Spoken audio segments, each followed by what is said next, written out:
Seja bem-vindo a mais um vídeo do Cortes da Palavra de Deus. Antes de continuar, deixe um like nesse vídeo e inscreva-se no canal para continuar recebendo novos vídeos. Quem não valoriza, não busca. Você pode repetir isso comigo? Diga, quem não valoriza, não busca. Então, para que a gente possa buscar a Deus, a gente precisa aprender a valorizar o que existe no lugar da presença de Deus. Jesus em Mateus, no capítulo 6, no verso 21, diz: não acumulem tesouros sobre a terra, onde as traças e a ferrugem corroem e onde os ladrões cavam e roubam, mas ajuntem tesouros no céu, onde as traças e a ferrugem não corroem e onde os ladrões não escavam nem roubam, porque onde estiver o seu tesouro, aí estará também o seu coração. Obviamente, Jesus não está se opondo a que o crente tenha posses.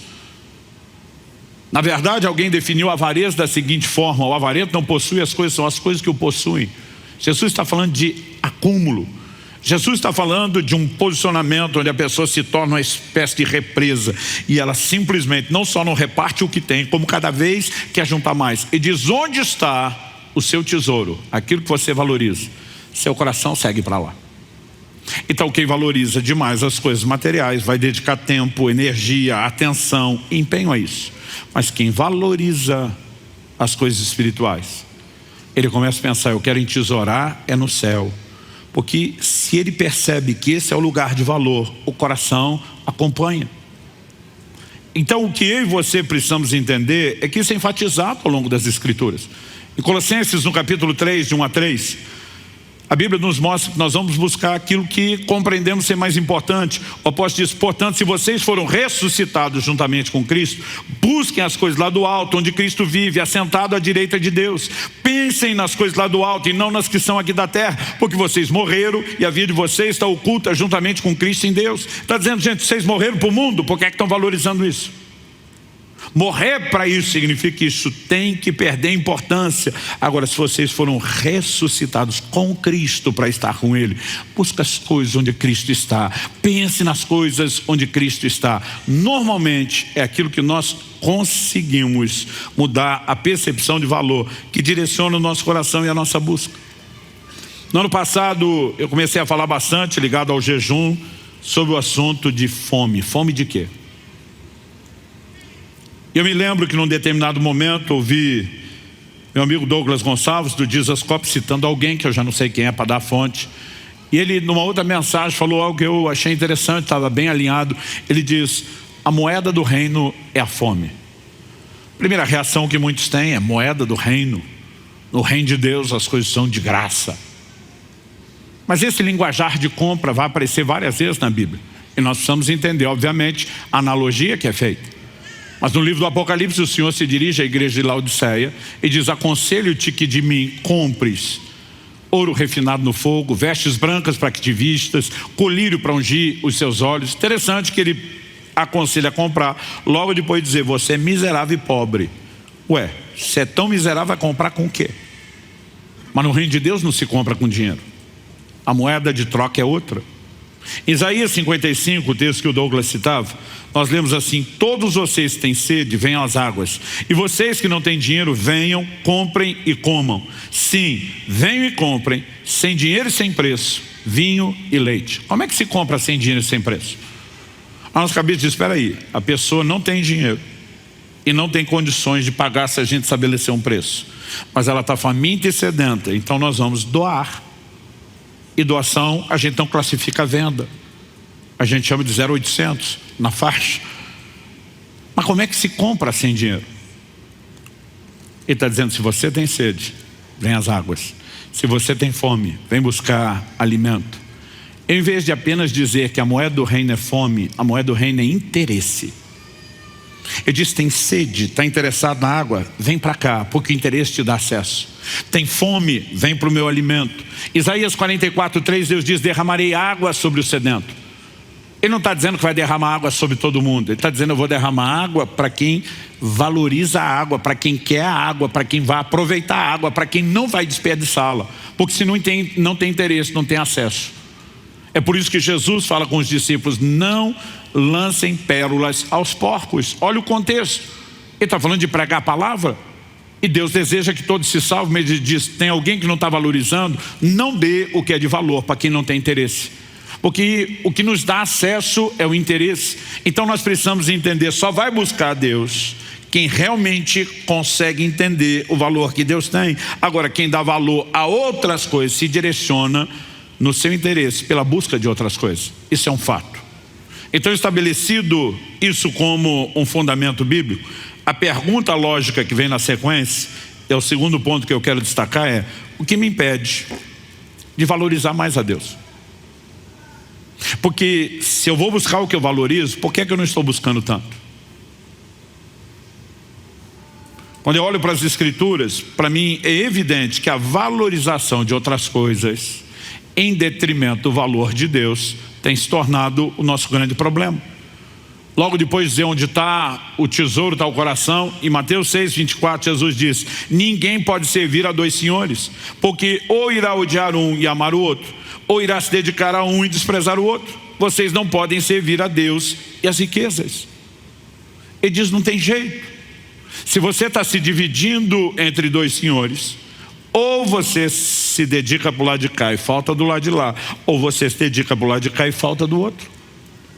Agora entenda, a Bíblia não está dizendo que algumas dessas dimensões de prazeres que podemos ter acesso sejam necessariamente pecaminosas ou problemáticas. Muitas vezes Deus nos faz promessas a respeito dessas coisas. Em Deuteronômio 8:10, Deus está falando para o povo que quando entrasse na terra prometida, eles entrariam num lugar de abundância, não só fartura de alimento, mas também de prosperidade financeira. E Deus diz: vocês comerão e se fartarão e louvarão o nome do Senhor seu Deus. Mas no verso seguinte, o 11, ele diz: mas tenham cuidado, para que depois de comerem, estarem fartos, para que depois de prosperarem, vocês não se esqueçam do seu Deus.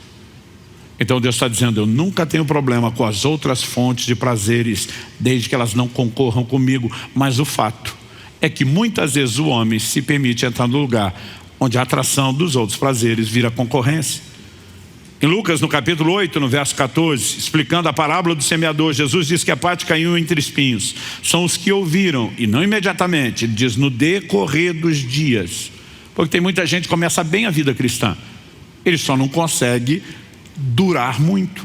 E o texto diz assim: no decorrer dos dias foram sufocados com as preocupações, as riquezas e os prazeres dessa vida, e os seus frutos não chegam a amadurecer. Qual o problema dos prazeres? Se nem todos são necessariamente ilícitos, errados ou pecaminosos, é que quando nós supervalorizamos o que está do lado de cá, nós tendemos a desvalorizar o que está do lado de lá. É por isso que uma advertência é feita em 1 Timóteo no capítulo 3. Ele vai falando como seria, o tempo do fim, virão tempos difíceis, e ele mostra que os tempos difíceis não estão relacionados necessariamente às circunstâncias, mas ao comportamento do homem. Ele vai descrevendo o comportamento dos homens. Quando você está lendo aquela lista de péssimos adjetivos, parece que Deus está falando do ímpio. O verso 4, que é o finzinho da lista, diz: traidores, atrevidos, convencidos. Mas ele diz assim: mais amigos dos prazeres do que amigos de Deus. E quando ele fala isso, você tem que dizer: pera lá, aqui ele não está falando do ímpio. Porque o ímpio não é chamado na Escritura de amigo de Deus, ele é chamado de inimigo de Deus. Aliás, Romanos 5 diz que Deus nos amou quando ainda éramos seus inimigos. A reconciliação promovida em Cristo é o quê? A Bíblia diz que Ele nos trouxe a paz pelo sangue da cruz. É Ele que quebra a inimizade entre Deus e o pecador que está na condição de inimizade. Então ele está falando de alguém, amigo de Deus, ele já cruzou a ponte da conversão, já foi reconectado com Deus, já viveu algum nível de comunhão com Deus, mas em algum momento essa amizade já não está tão empolgante, atrativa, e ele começa a diminuir a dedicação à amizade com Deus, porque ele está se tornando mais amigo dos prazeres. Logo, os prazeres se constituem numa concorrência para a intimidade ou amizade com Deus. Alguém falou: não, pastor, quando a Bíblia fala de prazeres, está falando do pecador. Não, o nível que tínhamos enquanto pecadores era outro. Tito 3,3 fala da escravidão dos prazeres. Aliás, o texto diz exatamente assim: pois nós também no passado éramos insensatos, desobedientes, desgarrados, escravos de todo tipo de paixões e prazeres, vivendo em maldade e inveja, sendo odiados e odiando-nos uns aos outros. Antes éramos escravos. Quando nos convertemos, nos tornamos amigos de Deus e saímos da escravidão dos prazeres. Mas alguns, embora não mais escravos, eles começam a querer ficar amigo daquilo que lhes escravizou anteriormente. Então ele está falando de uma transição, de um processo de morte espiritual se instalando. A Bíblia fala dos prazeres relacionados tanto ao não crente como ao crente. Em relação ao não crente, Hebreus 11:25, falando de Moisés, diz: preferindo ser maltratado junto com o povo de Deus a usufruir prazeres transitórios do pecado. Aqui ele está falando obviamente de prazeres pecaminosos. Mas existem alguns desses prazeres que não sejam pecaminosos, mas muitas vezes nós não vemos como tal, e que eles se manifestam na vida dos crentes, são nocivos. Um texto que fala dos prazeres no crente, Tiago 4, de 1 a 3. Ele começa fazendo a pergunta no verso 1: de onde procedem as guerras e brigas que há entre vocês? Conflitos. Ele diz: de onde, senão dos prazeres que estão em conflito dentro de vocês? Todo dia alguém falou: não, pastor, prazer não dá conflito. Falei: na hora que você está desfrutando, não, mas a obsessão por ele gera muito conflito. Aliás, pensa numa pergunta esfarrapada que os crentes me fazem o tempo todo. Quando você está chamando a atenção, corrigindo, discipulando, orientando, para não fazer algo errado, vem a pergunta: eu não tenho direito de ser feliz? Ou seja, a busca pelo prazer, pela felicidade, não a plena, aquela que está em Deus, mas nessa esfera, começa a botar as pessoas em conflito com a fé, em conflito com a orientação de Deus, em conflito uns com os outros, e a Bíblia é clara sobre isso. Depois ele diz: vocês cobiçam e nada têm, matam e sentem inveja, mas nada podem obter, vive a lutar e fazer guerras.